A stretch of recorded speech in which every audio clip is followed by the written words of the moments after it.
Hello and welcome. Today I'm going to be talking about my April mid-month update. So, clues in the title, I'll be talking about how my reading has gone throughout the month of May so far. If you don't follow the Brothers Gwyn, then we do mid-month updates over there. I do that with my brother Ed, and we talk about everything we read that month as well as what we're planning to read the next month. But over here on this channel, I talk about the mid-month updates. And so, first up, I kick off with what I've read so far, then I'll talk about what I'm currently reading, and then I'll talk about what I'm reading next. And so far in April, it has been even more productive than I thought it would be. I'm on holiday at the moment from uni. I'm about to go into the final term of my first year at Durham University, and so I thought I was going to be a lot more chilled out, maybe take a little break from reading actually, because there's so much for that course. But I've got a lot more done than I thought, and I'll be talking about that because there is an extra book I've added that I think I will be able to read in April that I didn't think I would be able to at the beginning.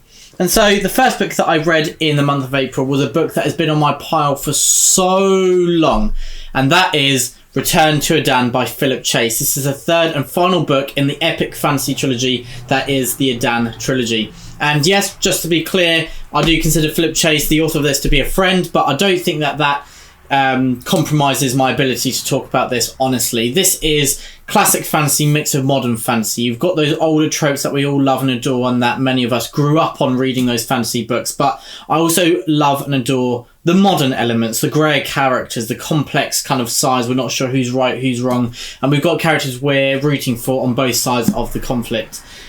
Return to Adan is an incredible finale.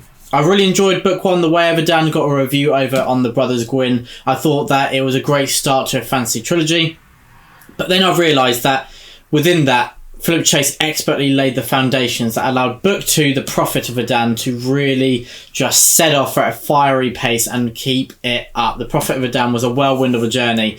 And then I thought maybe it would slow down a little bit for Return to Adan. I was wrong. I really loved that this series, it's very unpredictable, especially this third book. It takes you in directions you really aren't expecting. But in a way, I think often when authors do that, it means that they're trying to take you away from what you expect. And in doing so, it takes you away from a lot of what you would find satisfying. But I think Philip Chase finds that middle ground where we get the character moments and the revelations and the satisfactions, many that we're looking for, but also many others. And also our expectations are subverted in many ways. And there's some epic action sequences here. I love the philosophical aspects as well, and the ideas of sacrifice and duty as well. And yeah, it's really about, within the epic story, the inner stories, these bonds of friendship as well. And I really love how Philip Chase balances those quieter moments and those character relationships with the more epic arcs and the high stakes that we have in Return to Adan. But what a way to kick April off. 5 out of 5 stars. Pretty sure it's going to be my book of the month. And yeah, I'm going to be raving about it for quite a while. But it is bittersweet, as it always is when you finish a series that you've loved and there's no more. But yeah, I'm looking forward to hopefully Philip Chase has something else for us in the future. Next up, I have The Warm Hands of Ghost by Catherine Arden, book one of a new series of her. She is, of course, a renowned and esteemed author of the Winternight trilogy, which personally I absolutely adored. That is historical fantasy at its best, set in medieval Russia, just done brilliantly. She has done a young adult, I think like teens series in the meantime called Small Spaces, but I haven't read that. But she's returned to more adult land with The Warm Hands of Ghosts. And so this is set during World War One, and we've got, how can I say this without spoiling it? We've got someone who they need to go look for their brother. They don't know if he's dead or if he's alive. And this is a book where throughout we're not sure if it's fantastical or real, in the sense that there are ghosts being seen, but is that a figment of the imagination and a side effect of PTSD and trauma, or is it fantastical? And that is one of the questions that this book poses. But sadly, it didn't quite land the mark for me. I thought this could have been done in a way that was far more satisfying. I really thoroughly enjoyed the beginning, and I thought the ending was really good as well. I thought the middle lost a lot of the drive after some revelations were made that took away some of those questions. And so after you lose that kind of drive, I felt there was nothing put there instead, and there's a lot of tension in the final third, but as I said, in that middle ground, it was a bit of a slog to get through, but it was still worth the read. I'm happy I picked it up, and it's still a good book. And yeah, Catherine Arden has great prose, really efficient and smooth, and kind of easy to read. And so yeah, still happy to have read it, and another book I've read in April so far. Next up, as part of my reading list for English at Durham University, I had to read Gisli Sursen's saga, which is a saga in the Icelandic Tales. And so I've talked about Egil saga on the channel before, and that is kind of an epic kind of family saga of their conflict with the kings of Norway. This Gisli Sursen's is very different. There's a lot of conflict. It's a lot about family, many of those similar tropes and kind of motifs that we see in many of the sagas. But it's very different in that it's not as epic, it's a lot more stripped back, a lot more smaller scale, and yeah, it's a lot more about half of it. Gisli is not a wandering warrior. He is a farmer first and foremost, and he is a man of many skills. He has great feats. He is a great warrior as well, but being a farmer is foremost. And a lot of it is he's not looking for action. We're not brought into any great wars. But without saying any more, I really love the kind of twists and turns. I love how clever the sagas are, and also how there are brilliant character moments. Authors nowadays would kind of make them bigger and have kind of more emotional peaks to those to those character relationships, but they are still present in the sagas, and that's a common misconception I find when people are put off the sagas. But I say still pick them up. There's great character relationships, great twists and turns, a very satisfying ending. So yeah, that is Gisli Sursen's saga. Don't worry, it's not that long. It's a very small section. It was about 50 or 60 pages within the Icelandic sagas. Next up, I have Watchmen by Alan Moore. So this is seen as a classic. It is seen as very pivotal to the evolution of the graphic novel genre. And this is another text that I have on my reading list for Durham University. And this is a take on the superhero, but imagine they're not superheroes. Imagine they're vigilantes who are rising against crime. But about 3 or 4 decades have passed since the first few Watchmen and the first few superheroes, and now they're outlawed. They're not allowed. For some reason, people turned against them. We'll see why. And we're following a cast of characters that begins with a murder, and we're following a cast who are, many of them, these former Watchmen. And I thought it was brilliant. I really love the kind of more psychological element, really looking at why are these characters becoming the Watchmen? What is the world they're living in that has created them? As I said, it's very psychological. It is very dark for those reasons. It's really dive into horrible things that have happened to many of the characters, and also many horrible things that they do as well. I'd say the final quarter threw me off a bit, because what I loved was how realistic this was in terms of how these characters felt real, in terms of it's more detective style, a bit dark, a bit grimmer. And there are aspects that aren't real, like we have a character called Dr. Manhattan, which is... I won't go into more detail, but he's definitely a superhero. But other than that, there wasn't actually too much. So in the final quarter, it does get a lot more higher stakes and save the world kind of thing, which lost my interest a little bit, but still, I really love the psychological elements, and I thought this is great. And especially the first 3 quarters were absolutely enthralling and engaging, and just absolutely incredible. I can see why it's so respected, and I'm so happy that this was on the uni reading list for me to pick up, because I probably wouldn't have otherwise, because there are just so many other books that I need to read. And then last up that I've read so far is The Song of Roland, which is a very old poem, and it is about Roland, the nephew of Charlemagne, and it is about a lot about kind of the Christian faith and holding against the enemy, the pagans, people who do not hold Christianity.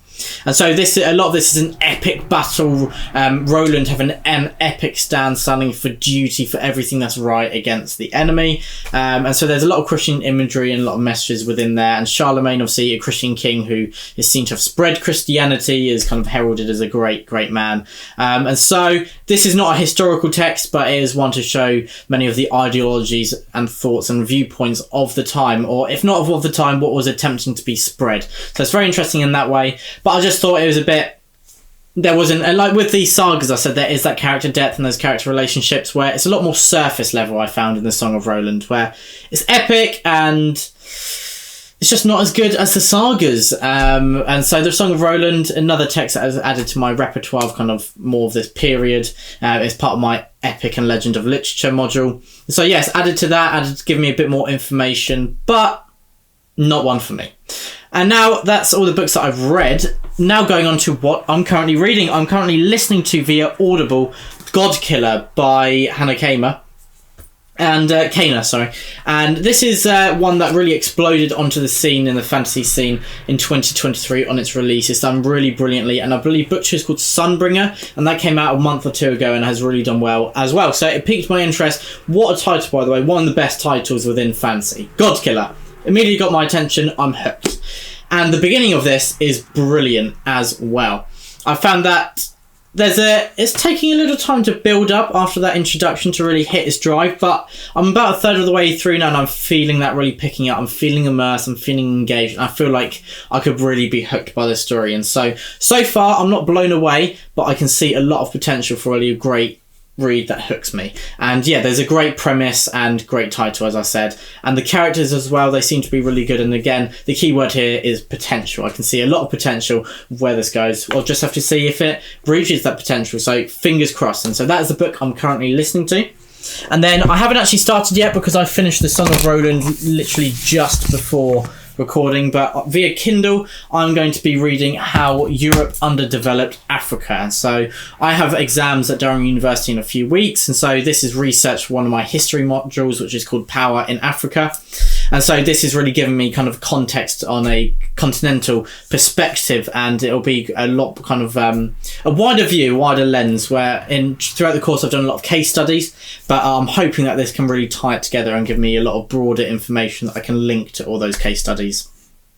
And of course it's a very tragic period of history, but I think it's one that's very important to learn about as well. And so yeah, it feels wrong to say looking forward to reading about that, but I'm intrigued, and I don't know what to say instead of looking forward to. I'm engaged to see kind of what is revealed in this, and yeah, it's a lot for my uni reading course, but also because I think it's important to learn about. And so that's what I'm currently reading. And then next up, talking about what I'm reading next. And so this is one that, because I've read more text so far this month than I expected, I'm adding this to April because I really hope I have time to get to it, and it's one I've been wanting to read for quite a while, but I've wanted to dedicate the time to read it. It is a 2024 release, my second most anticipated release of 2024, and that is Empire of the Damned by Jay Kristoff, book 2 of his, I believe it's just called the Empire of the Damned trilogy. Book 1, Empire of the Vampire, is absolutely exceptional. It's one of those books that, there's a lot of books that I love and I give 5 stars, but there's a rare book that just captures your imagination and hooks you and keeps you there long after you've closed the final page, and has you reflecting on it, thinking of those characters, wondering where it's going to go, and just thinking about the world as a whole. I could immediately tell, it's the kind of the feeling I had with Gates of Fire by Stephen Pressfield. I immediately felt that feeling when I started Empire of the Vampire, that this was going to be exceptional. And it was. And so I really cannot wait to read book 2. I've heard that there's 2 perspectives instead of just the one in Empire of the Damned, so that interests me, different to book 1, so that's a risk by Jay Kristoff, but it's one that through many reviews seems to have paid off. And so yeah, I cannot wait to read Empire of the Damned, and I'm glad it's this many pages, because book 1 is about 600 pages, but it still felt like too few because I just wanted more. But yeah, Empire of the Damned, hopefully I can get to it in April. And then next up, I have what my next Audible read will be, and this is Play of Shadows by Sebastien de Castell. This is probably the 12th or 13th book I've read by Sebastien. It is book 1 of his new series, a new series by Sebastien de Castell. I'm there. He's done quite a few standalones recently. There's the prequel Crucible of Chaos, which I really enjoyed, with a great relationship between our main investigator and his mule, which I absolutely loved, that animal bond there. He's also did Malevolent 7 last year, which is great, about putting a band together of magicians, mostly of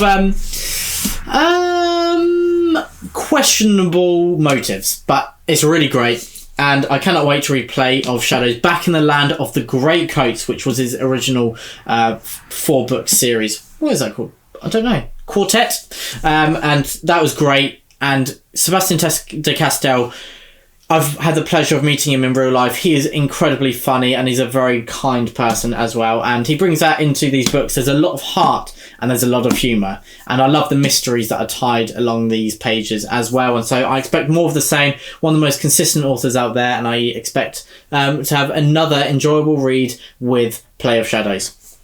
And then the last book or text that I'm aiming to read in April is something that was pointed out to me by Michael Kist over on TikTok. He talks a lot about non-fiction as well as fantasy and sci-fi. But he brought my attention to the Penguin Monarchs selection, which is these small kind of little pocket editions where they've got a little book on each of the English monarchs. And so one of my modules at Durham University for the history side of things is Declining Crisis ? For the period of 1300 to 1500 in Europe. And so I'm looking at the reign of Edward II, which begins in 1307 and ends in 1327. So not the longest reign, but I'm really looking forward to finding out more. I've really not read enough about this, but if you've watched Braveheart, that kind of goes into a bit of it, but that's not historically accurate. And Outlaw King we see a lot as well. And so it's a period of history I'm very intrigued and fascinated by, but it's one that I basically have no actual knowledge of. And so I'm looking forward to that being rectified with this little pocket edition. And thank you to Michael Kist for bringing this to my attention. So that is everything that I've read, intend to read, or are currently reading so far in April. Just a few things. So before I go on next, I do have a coupon code for 5% off at Books Please, and that is just William Gwyn. And so you get 5% off any order that you make. And also there's a lot of deals. They make sure, I think, to kind of balance out against other companies and make sure that they're not charging you more. And so there's a lot of deals on there already, and then you can add that 5% on top. And it's any genre, so whatever you read, you can get a book via there. And so also on the Brothers Gwyn, we did a video talking about kind of all of the Bloodsworn news. Papa Gwyn did a little snippet for us at the beginning if you want to check that out. And we talked about everything that's been announced so far about the Bloodsworn, which we're very excited for, and we cannot wait to share more with you. And then we're talking about our favourite reads of the year so far. Can't believe that we're nearly 4 months through 2024. It's gone very, very quickly. Scarily quickly, really. And so, yeah, we're talking about what our favourite reads of the year so far are as well. And so if you want to hear me and my brother Ed talk about that, head over to the Brothers Gwyn.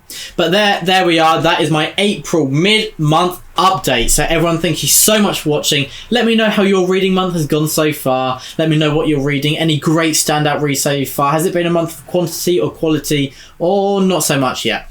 Please let me know in the comments below. I've been very lucky in my reading so far, and I hope you have been as well. And everyone, as always, stay safe.